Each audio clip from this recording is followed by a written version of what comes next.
In 2001, you worked with Muse on Origin of Symmetry. You recorded 4 songs, 3 of which ended up being singles. And then there was an overlap in schedule between the Tool album and the Muse album. Is that correct?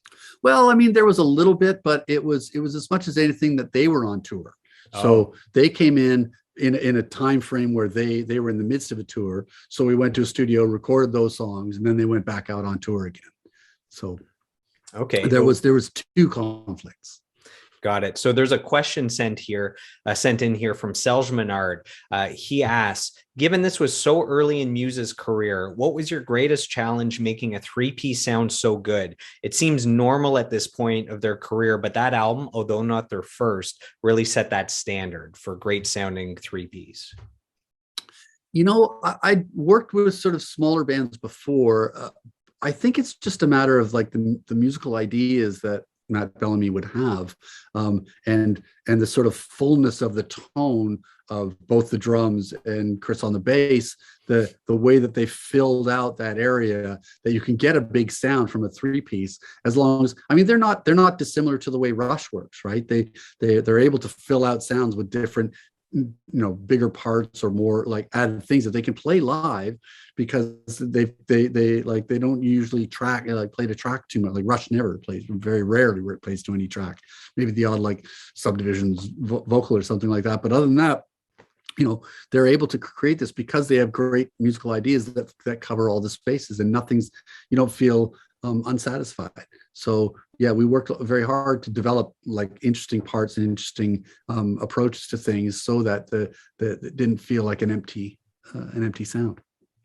So Muse is known as such an amazing live band. I've heard that you had the band record together to capture that live sound energy.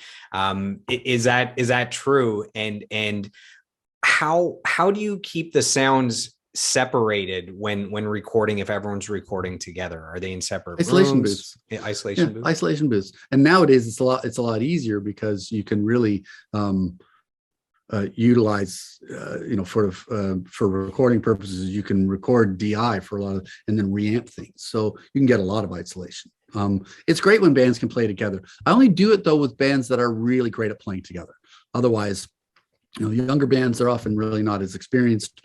They're not as good at working together in a studio being a more an intimidating environment for young bands. So that this way, I will say, okay, well, let's go in and let's focus on each instrument so we get it all right and you're comfortable with what you're hearing. Whereas, if you're a younger band and you're trying to play through a song and somebody messes up in the middle, it can become a frustration. Whereas more experienced and more skilled musicians, you can play them together and they can get that band feel. So this album was a big hit in the UK. I because of the label, I don't think it was released in the US until several years later, and then became, it's done well since then. Could you have predicted while recording this album that band Muse would go on to become one of the biggest bands in the world for the last 20 plus years? Yeah, actually I could. And the reason is this: I saw them play in London before we worked together. I went to go see them play at this little club called the Monarch. Now, it was a small venue, smaller than, like, we're talking back room of the Rivoli kind of. Do you know that place in Toronto? Small venue, nothing of any size. And they were playing that show like they were playing Wembley Stadium. They were playing not to the back row, they were playing to 3 streets over.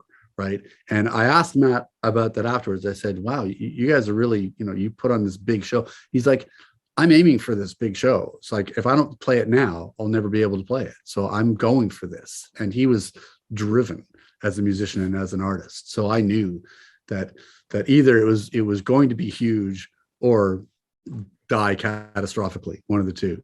So I could have predicted that. So back then, Muse was signed to Maverick Records, which is Madonna's label.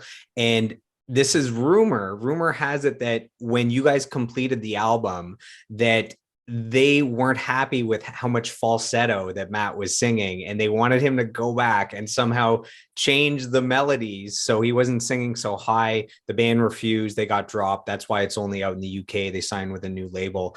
Is that true, or is that just rumor? I can't speak to that. I wasn't involved in those conversations, so I don't know.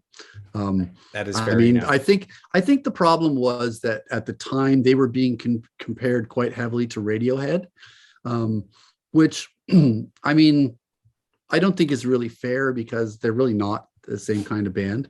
But anybody who would sing up in that register would immediately get compared to Tom York because he sings up in that register. It's like anybody who sings with a high voice in rock gets compared to Geddy, and it's like Coheed and Cambria, right? Which the bands are really nothing alike, or very little alike, other than they both have guitars and high voices, but that's it. So I don't know. I find it people are lazy often when they come to these comparisons, and they don't listen to the nuts and bolts of the music. They just hear a high falsetto voice and go, oh, well, it's just like Tom York and Radiohead. And maybe that was the concern, that would be too much of a competition. I don't know. Anyway, I think Muse, of anybody, have carved out their own unique identity within music. So I think whoever thought that might have been a drawback were wrong. Yeah, they've gone on to sell 30 million records. I think the record label made a mistake there, possibly. Some musicians have this aura around them of genius. Someone like a Trent Reznor from Nine Inch Nails, Maynard from Tool, maybe Dave Grohl from Nirvana, Foo Fighters. I kind of get that feeling with Matt Bellamy. Is that an accurate statement, that he just oozes this musical genius, different instruments, the live performance, such grandiose vision of what's possible?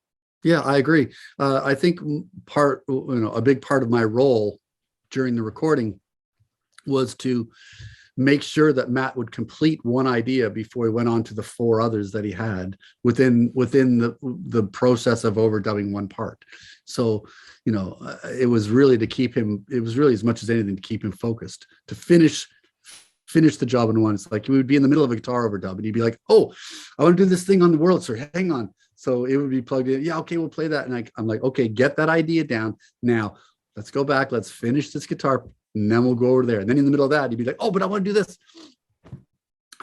Yeah, I think that he has, as much claim to musical genius as any of the greats that I've worked with. Sounds like he's just oozing with ideas and creativity. Yeah, for sure.